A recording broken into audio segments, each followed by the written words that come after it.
Praise the Lord. கர்த்தர் நல்லவர் friends. இன்றைக்கி பைபிள் டெஸ்ட்டில் டே 4. ஓகே, இன்றைக்கி கொஷின் நம்பர் 1 ஆஸ் யூஷுவல் எப்போதும் போல் 5 கொஷின் ஒரு வசனம். சரியா?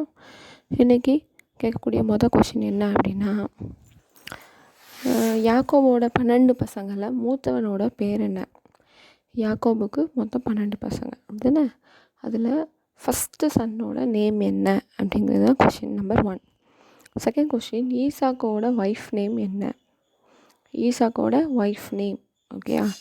தேர்ட் கொஷின், ஆபிரகாம் ஒரு பிளேஸ், அதாவது ஈசாக்கை பலி கொடுக்க வேண்டிய இடத்துக்கு ஏகோவா ஈரே அப்படின்னு பெயர் வைப்பார். அந்த ஏகோவா ஈரே அப்படின்னா அந்த இடத்துல என்ன மீனிங் போட்டிருக்கு அப்படிங்கிறத சொல்லுங்கள். 4வது, நோவாவோட பிள்ளைங்க மொத்தம் எத்தனை பேர், யாரெல்லாம், அவங்க நேம் என்ன அப்படிங்கிறது. 5வது என்னென்னா, நோவா ஒரு பேலை செய்ய சொல்வார் கர்த்தர் நோவாவை. அந்த பேலை எந்த மரத்தால் செய்வாங்க? ஓகே, இந்த 5 கொஷின்ஸ் தான். இன்றைக்கி என்ன பண்ண போகிறேன்னா, ஒருவேளை உங்களுக்கு இந்த வீடியோவில் கிளாரிட்டி இல்லை, கொஷின்ஸ் சரியாக கேட்க மாட்டேங்க அப்படின்னா, நான் உங்களுக்கு பின் டு டாப்பில் இது போட்டு விடுதேன், கொஷின்ஸை போட்டு விடுதேன். சரி, அதுக்காக ஆன்சர் பண்ணுறீங்களா பார்க்கலாம். Bye friends.